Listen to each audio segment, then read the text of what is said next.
Okay, so the next video is going to be about reflections where we flip things, and as you can see, a reflection is like a mirror image. So you can see yourself back like Pooh and Tigger can see themselves, their reflection in the water. So we want to make sure we know how to define what a reflection is, do a reflection over different axes, the x-axis, the y-axis, the line y equals x, and maybe over like y equals a number or x equals a number, straight lines. Identify the reflection after looking at it, and also determine if there was a reflection done. So this is what a reflection is. Maybe you have something up here, and then you want to flip it over the x-axis. If you want to flip it over the x-axis, everything from the top is going to go to the bottom. And then you would have B prime, C prime, and A prime. So remember with a reflection, it is a rigid motion. It does preserve distance, meaning everything is going to be the same distance. So if this was like a 3, 4, 5, it's going to stay a 3, 4, 5. Okay, everything would stay the same size. But it does not preserve orientation. So if you see the A on the top, the A is not going to be on the top anymore. Okay, orientation is relative arrangements of points after a transformation or after traveling around a figure. So this one went clockwise or counterclockwise. You're going to see a different picture. So we flipped it over that line. So let's go to the next one. So on each of these graphs, we have to point 4, 2. And just so you remember, 4, 2 is 4 to the right and 2 up. So 4 to the right and 2 up. Okay, this one's going to be flipped over the x-axis, which is the one that goes across here. So therefore, if you're going over that axis, you have to count how many above you are, which is 2, and you're going to do the same thing below, which is 2 below. So there's your P prime, which is 4, -2. Okay? So when you flip over the x-axis, the y changes. Okay, the y value changed. Here we're going to flip it over the y-axis. So therefore, now we got to count 4 to the right. Now we need to be 4 to the left.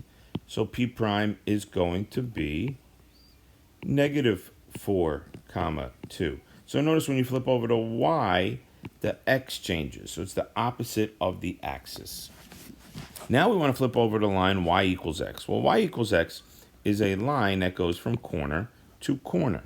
So it would look similar to this if this was a straight line, which I didn't get a chance to make that there.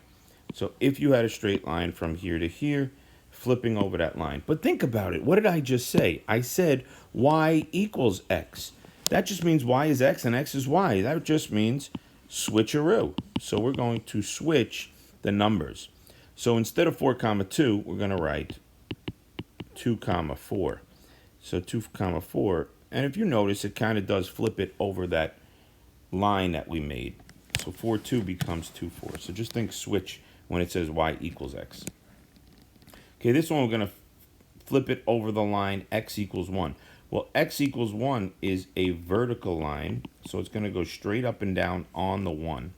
So if we were to draw a straight line on the 1, now we have to go over that line, so we got to count how far is P. 1, 2, 3. So we have to go, again, another 3. So 1, 2, 3. So there we go. That would be P prime. In this case, it would be -2, +2 for P prime. Okay? So you went, whatever the line is, count how far you are from it.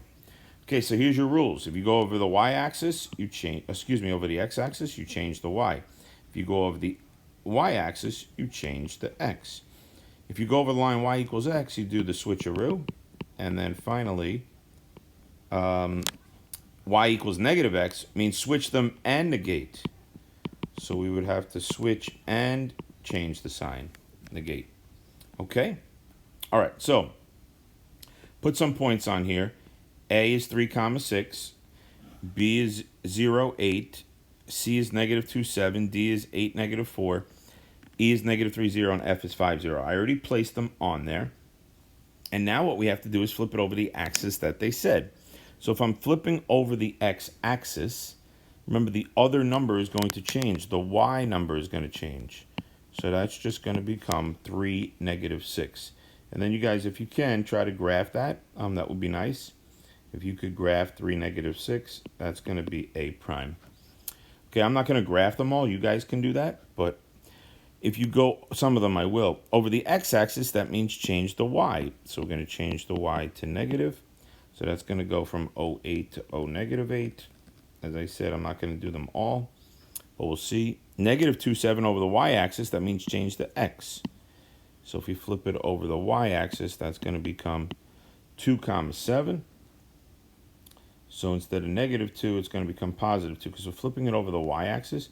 So instead of this way, we're going to go 2 this way. So that's going to be your new C over there. And D, again, over the y-axis. So you're going to go from right all the way over here to left. So -8, -4. And then this one is over the y-axis also. So we need to change the x from -3 to +3. So that E is going to go right there. Okay, this one's a little tricky. We're going to go from 5, 0, but we have to change the y value. But how do you change the y value if it's 0? Or go from +0 to -0. No such thing. It stays the same. The answer is 5, 0. So that one is going to stay in the same spot. No change. Okay, it's a little tricky. All right, so I graphed this last one here. Y equals x. That's the line y equals x. But remember, the rule for y equals x is just switch them. So if you have 2, 0, switch them. 0, 2. 3, 4, switch them. So what should I write? That's right, 4, 3. And if we have -4, 5, and we switch them, where does it go? You guessed it, 5, -4. So switch doesn't mean switch the signs, just means switch the numbers. So therefore, this was the original if you want to graph it. Let's see if we can make a little triangle out of this. So you'd go here, and then we would go here, and then we would go here. So here's your triangle, right? But now you'd have to go 0, 2. Let's use a different color. 0, 2 would be here. 4, 3 would be here. So this would be your A prime, B prime, and C prime would be 5 and -4. 5, 1, 2, 3. That would be my C prime, and then you can connect those. Hopefully you guys have a straight edge when you're doing this, and it doesn't look as crazy as mine. So that's it. Just kind of follow along, read what it says, okay? And then these are your rules. You know, you're not going to get this on a test, so you're going to have to memorize these, but try to remember them, okay? And we'll be doing some other ones in the future too.